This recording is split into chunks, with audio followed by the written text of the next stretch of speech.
Hello दोस्तों, मैं आपका दोस्त Purushottam Thakur. Class 10th maths chapter समांतर श्रेणी अर्थमेटिक प्रोग्रेशन का यह 11 नंबर का सवाल लेकर आया है। चलिए देखते हैं इस सवाल में हमें क्या दिया गया है। हमें बताया गया है यदि किसी एपी मतलब समांतर श्रेणी के तीसरे और नौवें पद मतलब तीसरा पद 4 और नौवां पद -8 है तो इसका कौन सा पद शून्य होगा।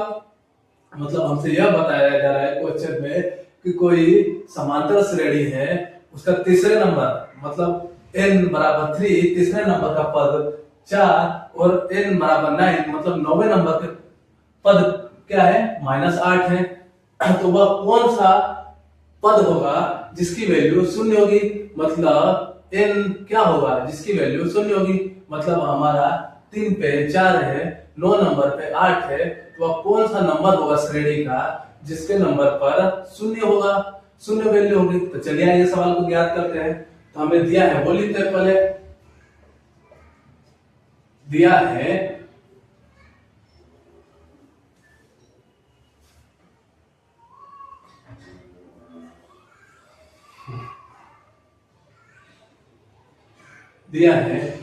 n बराबर क्या दिया है तीसरा और नौवां पद। तीसरा पद क्रम से क्या है 4, n बराबर 3 और n बराबर तीसरे नंबर के पद पे आने वाली संख्या क्या है 4 है। या 4 लिख दिया, हमारा हो गया कंडीशन फर्स्ट। इसी प्रकार हमने क्वेश्चन आगे पढ़ा तो हमारा 9वें नंबर पर आने वाला पद क्या है -8। तो लिखते हैं n बराबर 9 n बराबर क्या आता है 8 आता है। मतलब जो हमारा श्रेणी में 9वां नंबर है उस 9वें नंबर पर कौन सा पद आता है -8 आता है। तो ये हमने -8 लिख लिया। ये हमारा हो गया कंडीशन सेकंड। Condition second. अभी प्रश्नानुसार क्या बोला जा रहा है, चलिए आइए देखते हैं। प्रश्नानुसार हमें क्या ज्ञात करना है। प्रश्नानुसार हमें बताना है कि कौन सा पद शून्य होगा। मतलब हमारे को कितने नंबर का पद 0 होगा। तो हमें पद दिया गया है, क्या दिया गया है पद n बराबर 0। तो हमें क्या निकालना है n फाइंड करना है। ठीक है, तो चलिए आइए पद का सूत्र द्वारा। पद बराबर क्या होता है a plus n minus 1 d। इसकी जगह पर हम क्या लिख सकते हैं a plus n minus 1 d equation first. अभी इक्वेशन फर्स्ट में हम पहले इक्वेशन कंडीशन सेकंड फर्स्ट लगाते हैं, फिर कंडीशन सेकंड को लगाते हैं। चलिए आइए हम लिखते हैं कंडीशन फर्स्ट। कंडीशन फर्स्ट से हमारी कंडीशन फर्स्ट क्या है n 3 है और हमारा पद क्या है 4। तो पद 4 बराबर a प्लस हमारा n क्या है 3। चलिए 3 लिखते हैं 3 माइनस 1 d 4 बराबर a प्लस 2 d। ये हो गया हमारा इक्वेशन सेकंड। अभी हम कंडीशन सेकंड से चलते हैं। कंडीशन सेकंड से हमारा कंडीशन सेकंड क्या है n बराबर 9 और n बराबर 8।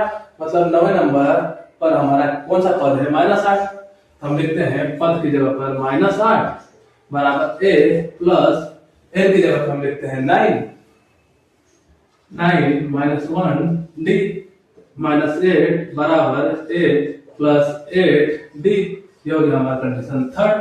अभी हम क्या करते हैं condition third minus condition second जिससे हमें a और d की वैल्यू प्राप्त हो। चलिए आइए condition equation third minus equation second करते हैं।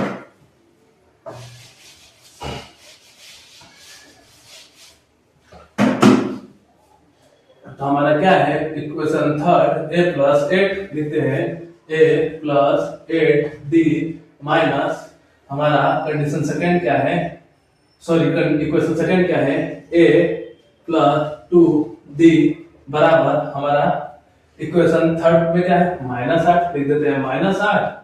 ठीक है, -8। अभी हमारा इसमें क्या है, माइनस का 4।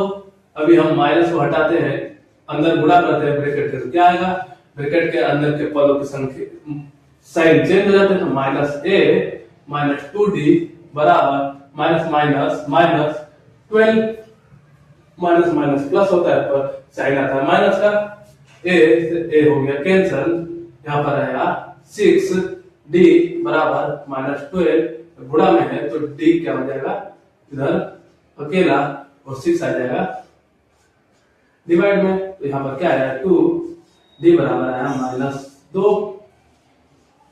अभी हमें प्रथम पद की जरूरत है, ए के लिए हम -2 को इक्वेशन सेकेंड और थर्ड तीसरे में भी रख लेते हैं। चलिए आइए d बराबर -2 इक्वेशन सेकेंड में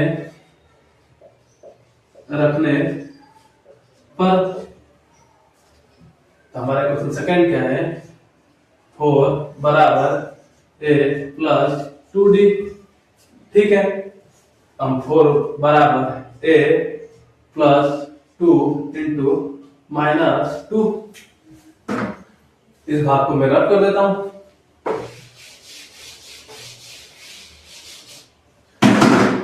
तो इसका गुणा करेंगे तो क्या आएगा, 4 बराबर a minus minus plus minus 2 into 2 4 हो जाता है, या माइनस का 4 इधर आएगा, क्या हो जाएगा, प्लस का 4 बराबर a बराबर 8।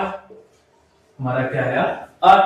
हमें a आ गया, हमें d आ गया, हमें क्या ज्ञात करना है, n, क्योंकि हमारा वह पद कौन सा होगा जिसकी वैल्यू 0 होगी। तो चलिए लिखते हैं प्रश्नानुसार n वाट, जब n बराबर 0, तो हमें मालूम है पद ज्ञात करने का सूत्र क्या होता है, an बराबर a plus n minus 1d।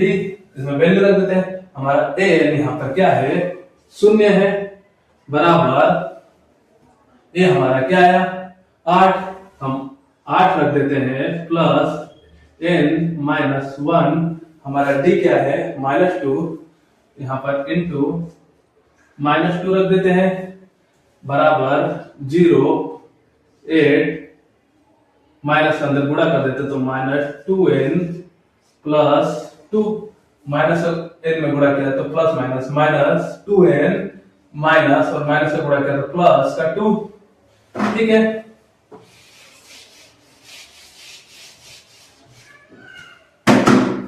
तो हमारा 2 और 8 क्या हो जाएगा 10।